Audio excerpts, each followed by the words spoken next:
Ho ampitomboina ho aminareo hatrany ny fahasoavan'ny Tompo Jesoa. Amenina hivavaka isika.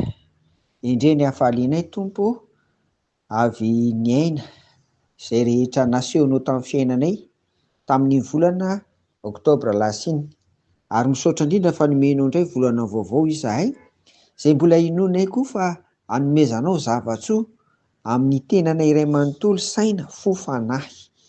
Ankasitraka Tompo, ka dia apetraka eo am-pelantananao hatrany ny fiainanay rehetra amin'ny anaran'i Jesoa. Amen. Arak'izany dia misy traikefa ara-panahy avako nomen'ny Tompo antsika tao anatin'izay resaka hoe fihavozana ny volana Oktobra izay.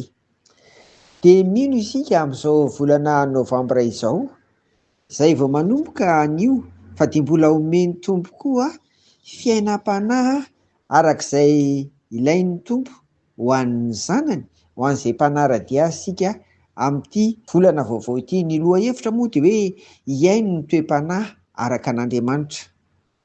Raha nandinika azy ity ary avana dia izao ny zavatra tsapako: tsy dia tena ilay hoe manonona vavaka loatra no tena resahana ao anatin'ity, fa ilay tena hoe ahoana ny fiainana ny fivavahana, ahoana ny fiainana ny vavaka.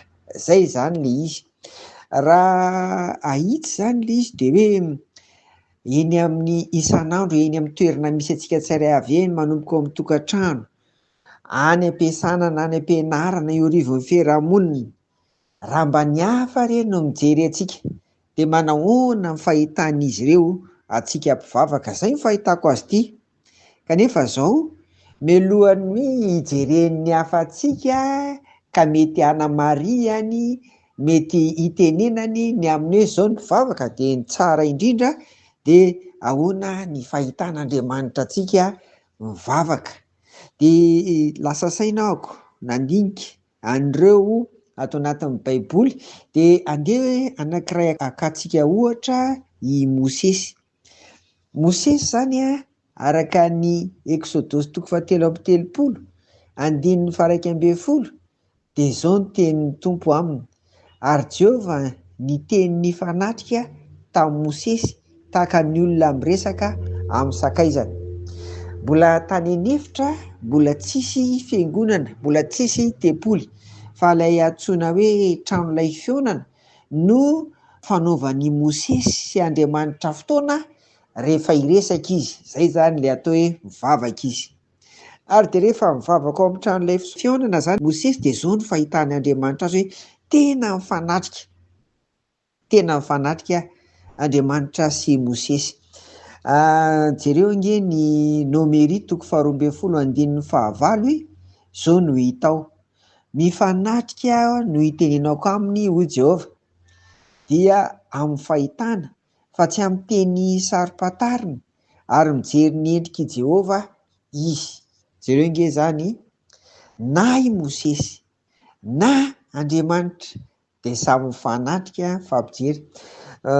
Za zany indraindray tokoa mandinika eny, fa na dia ny tenako azy hoe indraindray zany dia ohatrany hoe vavaka ka atao le izy, fa indraindray ohatrany tsy tsapa mihitsy tokoa hoe tena manatrika anao ve Andriamanitra, tena manatrika anao tokoa ve Jesosy Kristy ka reo ianareo mifampijery.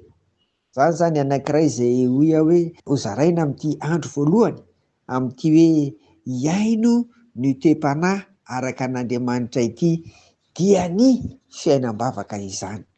Alohan'ny hafa mijery sy mahita antsika, dia tena tsara raha mba manontany tena koa tsika hoe manahoana ary moa zany ny fahitan'ny Tompo amin'ny mampivavaka, ahoana ny fiainako ny toe-panahy araka an'Andriamanitra amin'izao fotoana izao.